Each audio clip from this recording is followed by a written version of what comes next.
Bismillahirrahmanirrahim. Assalamualaikum warahmatullahi wabarakatuh. Alhamdulillahirabbil alamin wassalatu wassalamu ala asrofil anbiya'i wa mursalin wa ala alihi wa ashabihi ajmain amma ba'du. Pemirsa Sinpo TV dimanapun berada, indahnya pada pagi hari ini Allah kembali perkenankan kita untuk bertemu dalam program Islam Penuh Cinta, Penyejuk Hati, Penyegar Iman. Bersama saya Tiara Dianti dan seperti biasa saya tidak sendiri, sudah hadir di tengah-tengah kita Bapak Ustadz Ahmad Haris Reswanto. Assalamualaikum Pak Ustadz. Waalaikumsalam warahmatullahi wabarakatuh. Kabarnya gimana Pak Ustadz? Alhamdulillah sehat, baik, aman, terkendali. Alhamdulillah. Nah Pak Ustadz biasanya ketika kita sudah melewati bulan Ramadan, kemudian Lebaran, ada tradisi namanya halal bihalal gitu Pak Ustadz. Apalagi kalau misalnya kita udah mulai masuk kantor lagi. Biasanya ada juga tuh Pak Ustadz halal bihalal setelah sebelumnya libur kayak gitu. Nah tapi gimana nih Pak Ustadz dan juga pemirsa, halal bihalal dalam agama dan juga budaya. Nah itu yang akan menjadi pembahasan kita di Islam Penuh Cinta kali ini. Untuk penjelasan lebih lanjutnya kita akan langsung saja mendengarkan. Silakan Pak Ustadz. Baik.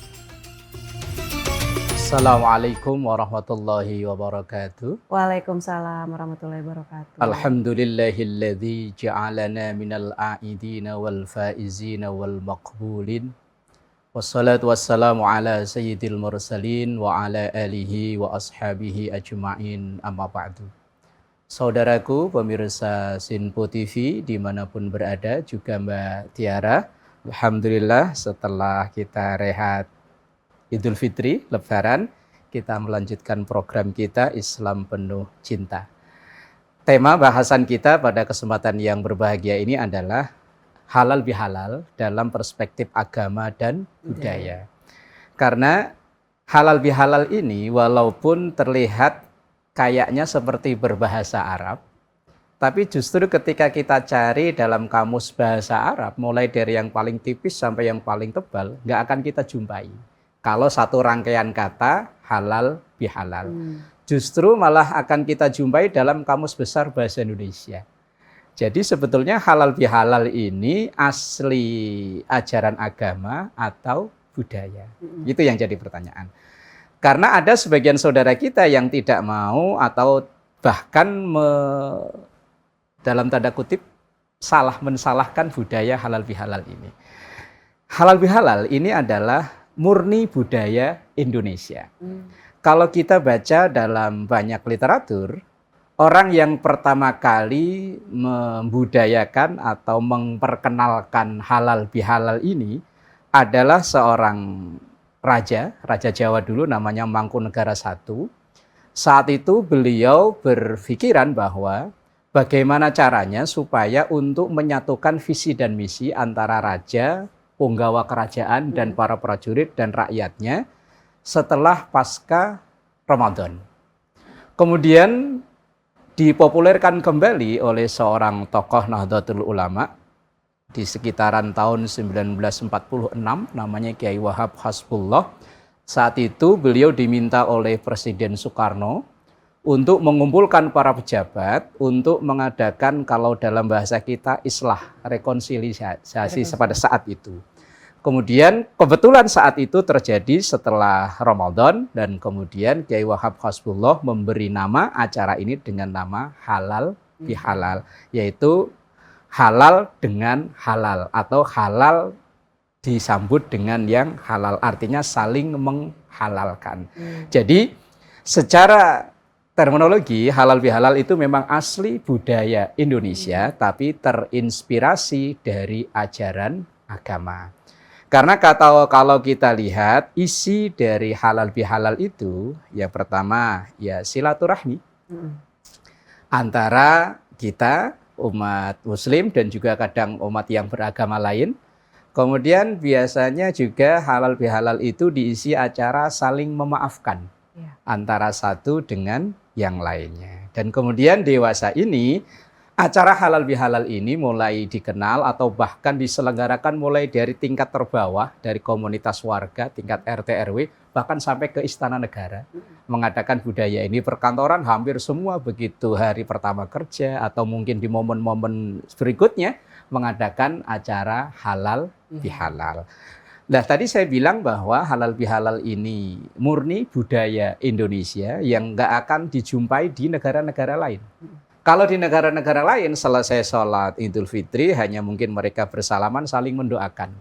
Taqabbalallahu minna wa minkum. Itu doa yang dibaca dulu oleh para sahabat ketika selesai melaksanakan sholat Idul Fitri. Kemudian terus berkembang sampai masuk ke Indonesia. Bukan hanya kata taqabbalallahu minna wa minkum, tapi menambah tambahan ja'alanallahu wa iyyakum minal aidina wal faizin.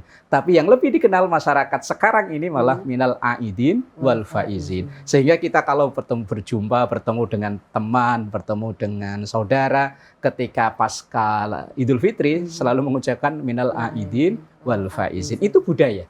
Kalau ajaran yang dulu contohkan para sahabat itu dengan mendoakan taqabbalallahu minna wa minkum. Dan kemudian di Indonesia ini karena terkenal budayanya begitu kaya luar biasa, masing-masing daerah kadang ada ucapan-ucapan khusus. Mungkin di Jawa ada sendiri, di Sunda ada sendiri, di tempat-tempat lain juga mungkin ada sendiri. Lah ini asli budaya Indonesia yang terinspirasi dari ajaran agama. Kenapa saya bilang terinspirasi dari ajaran agama? Karena begini Mbak Tiara, dalam acara halal bihalal itu yang pertama ada momen untuk menjalin silaturahmi atau silaturahim bahasa Arabnya, bahasa kitanya silaturahmi. Ini bersumber dari hadis Rasulullah Sallallahu Alaihi Wasallam, man ahabba ayyubsata lahu fi rizqihi wa ayyun sa'alahu fi atharihi falyasil rohimah. Siapa yang ingin diluaskan rizkinya, dipanjangkan umurnya, maka jalinlah silaturahmi. Apalagi kita yang bekerja di bidang jasa, tentu relasi, semakin banyak relasi, semakin banyak kita bersilaturahmi, maka akan semakin terbuka lebar pintu-pintu rizki. Maka tidak salah yang dikatakan Rasulullah, pengen dimudahkan dalam urusan rizki, yaitu perkuat tali silaturahmi. Dan momen halal bihalal itu adalah silaturahmi. Apalagi di budaya kita Indonesia ada budaya mudik, walaupun dengan biaya yang tidak murah, dengan perjuangan yang tidak mudah, tentu biayanya lebih mahal, kemacetan dan jarak tempuh yang kadang luar biasa jauh. Tapi karena didasari keinginan untuk membangun silaturahmi, itu pun dianggapnya indah saja. Kemudian yang kedua, dalam budaya halal bihalal itu di situ biasanya ada budaya saling memaafkan. Memang kadang ada yang menstigmakan, ngapain sih minta maaf nunggu lebaran? Ya nggak harus nunggu lebaran. Tetapi ini hanya momen yang bagus, momen yang indah. Ketika selesai kita melaksanakan ibadah Ramadan, yang ibadah Ramadan ini notabene kita mengejar ampunan dari Allah. Lah, ampunan dari Allah itu tidak akan sempurna sebelum kita meminta maaf kepada sesama jikalau ada salah kata, salah perilaku kepada orang lain. Nah, Allah juga belum memberikan ampunan kepada kita sebelum kalau kesalahan itu ada hubungan dengan hablum minan nas. Lah, setelah kita berusaha mencari ampunan Allah, maka kita berusaha sekuat tenaga untuk meminta maaf agar hablum minallahnya selesai, hablum minan nasnya juga selesai. Kemudian ini juga bersumber dari ayat Al-Quran, di antara karakter orang yang bertakwa. Kan tujuan diperintahkan berpuasa itu kan la'allakum tattaqun, supaya membangun pribadi yang bertakwa. Lah, di antara karakter yang bertakwa itu, di antaranya dalam surah Ali Imran ayat yang ke-134, itu ada bunyi ayat, wal afina anin nas wallahu yuhibbul muhsinin. Orang yang bertakwa itu adalah orang yang saling meminta dan memberi. Nah, salah satu isi dari halal bihalal itu ya kita meminta dan memberi maaf. Walaupun terkadang itu hanya kayak simbolis saja, terkadang hanya bungkus saja, di dalam kadang masih gondok juga ada kan. Tapi paling tidak secara zahir kita sudah meminta maaf. Masalah dimaafkan atau tidak itu urusan orang yang bersangkutan dengan Allah Subhanahu wa taala. Tetapi Termasuk salah satu karakter dari orang yang bertakwa yaitu wal afina anin nas, yaitu saling memaafkan atau saling meminta dan memberi maaf kepada sesama kita umat manusia. Nah, kemudian juga ada hadis Rasulullah sallallahu alaihi wasallam, wa ma zadallahu 'abdan bi afwin illa izzan. Seseorang itu akan menambah kemuliaannya di sisi Allah ketika orang itu mau memberi atau meminta maaf. Tidak akan turun kehormatan seseorang ketika dia meminta maaf, dan juga tidak akan turun kehormatan seseorang ketika dia memberi maaf. Artinya meminta dan memberi maaf itu dengan bahasa terbaliknya adalah justru akan makin meningkatkan kualitas iman seseorang, meningkatkan kehormatan seseorang. Nah, ini inti daripada ajaran halal bihalal. Maka dalam perspektif agama memang tidak kita jumpai secara tekstual dalam hadis maupun dalam Al-Quran, tetapi secara kontekstual akan kita jumpai karena halal bihalal ini adalah budaya yang bersumber dari ajaran agama. Atau boleh dibilang halal bihalal ini adalah termasuk ciri khas dari Islam yang ada di Nusantara ini. Karena kita kalau pergi bahkan di negara-negara yang sumber Islam berawal saja pun halal bihalal itu nggak ada. Ya pokoknya selesai sholat id ya udah selesai gitu aja, kembali ke biasa, ke keluarga, kembali kalau yang kerja ya kembali kerja. Tetapi bagi kita masyarakat Indonesia ada budaya-budaya yang luar biasa. Bahkan kalau di Jawa itu ada istilah kupatan. Kupatan itu seminggu setelah Lebaran itu biasanya bikin kupat, bikin ketupat, kemudian dibagi-bagi ke tetangga. Kemudian ada istilahnya sawalan, ada istilahnya semacam-macam kalau budaya dari daerah. Jadi ini adalah murni budaya. Maka ketika ada sebagian saudara kita yang tidak mau menerima karena mereka beralasan ini bukan dari ajaran Islam, monggo. Budaya itu dilaksanakan silahkan, tidak pun nggak mengapa. Wong ini bukan ajaran, murni ajaran agama. Tetapi sekali lagi saya katakan, halal bihalal itu adalah budaya yang terinspirasi dari agama. Insya Allah nanti kita lanjut di segmen berikutnya. Wallahu a'lam bishawab. Baik, terima kasih Pak Ustadz dan pemirsa. Kita akan kembali usai jeda. Tetaplah bersama kami di Islam Penuh Cinta, penyejuk hati, penyegar iman.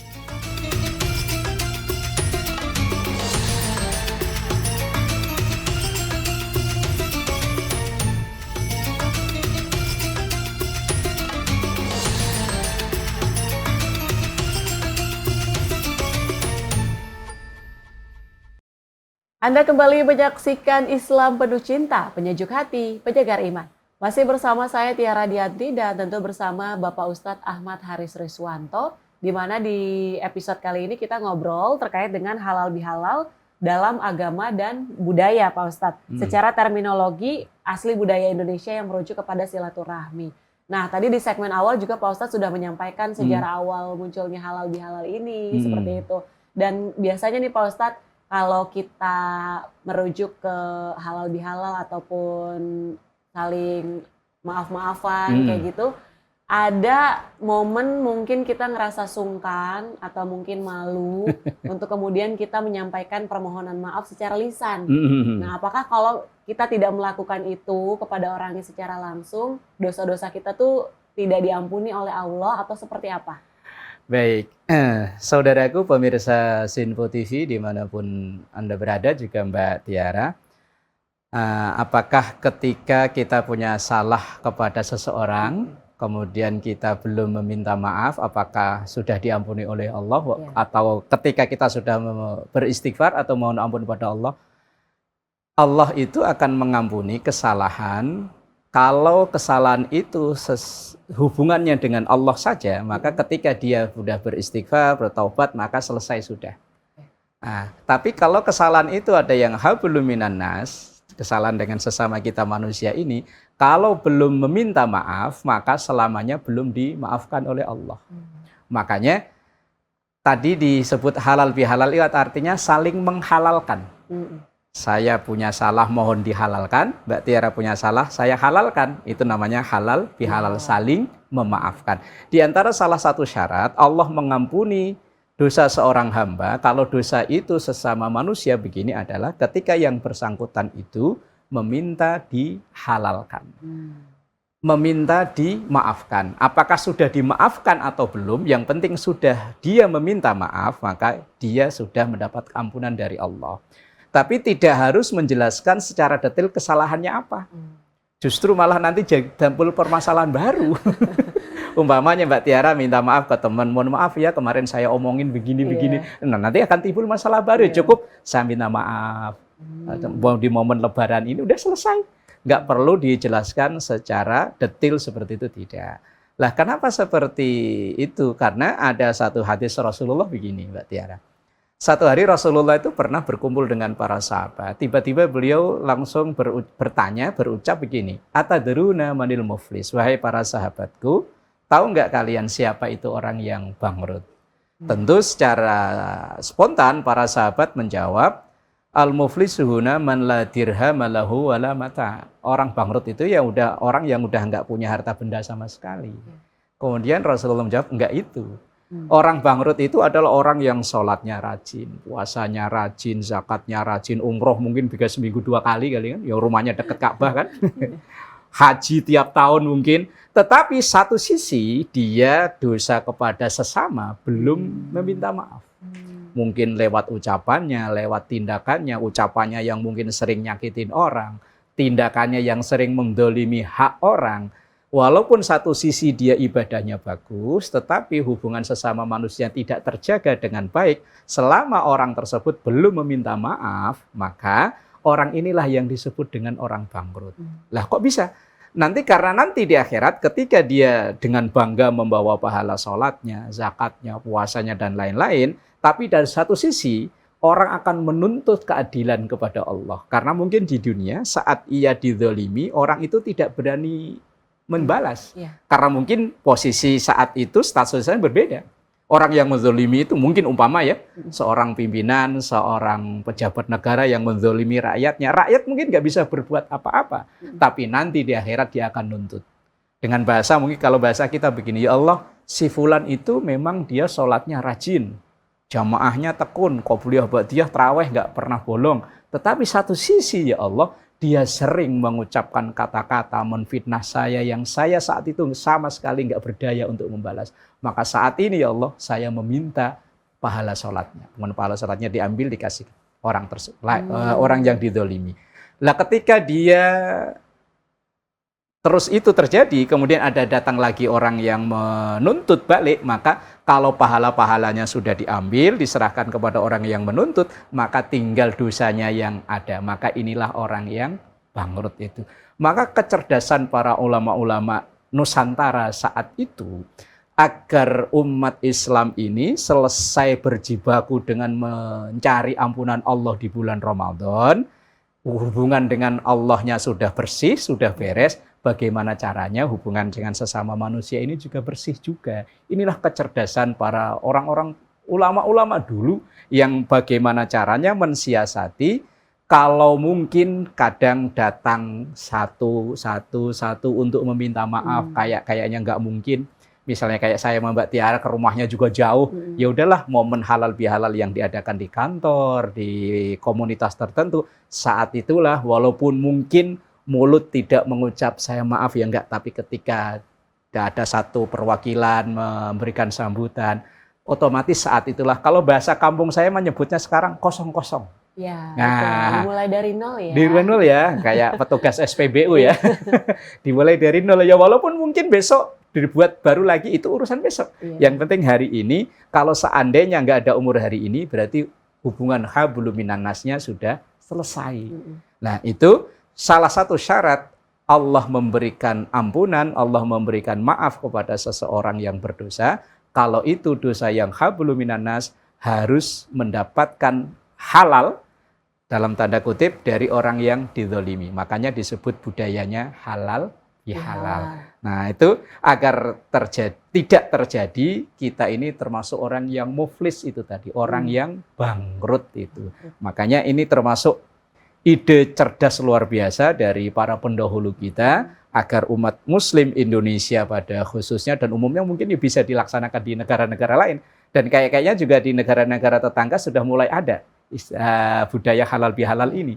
Karena ini termasuk budaya yang indah luar biasa, yang di situ ada silaturahmi dan saling memaafkan. Jadi harus ada maaf dari sesama manusia supaya dosa kita yang hablum minan nas, sesama manusia ini diampuni oleh Allah Subhanahu wa taala. Wallahu a'lam. Gitu Mbak Tiara. Nah, kalau itu tadi dari sisi yang meminta maaf, ingin meminta maaf. Ini kalau dari sisi orang yang mungkin dizolimi tadi Pak Ustadz ya.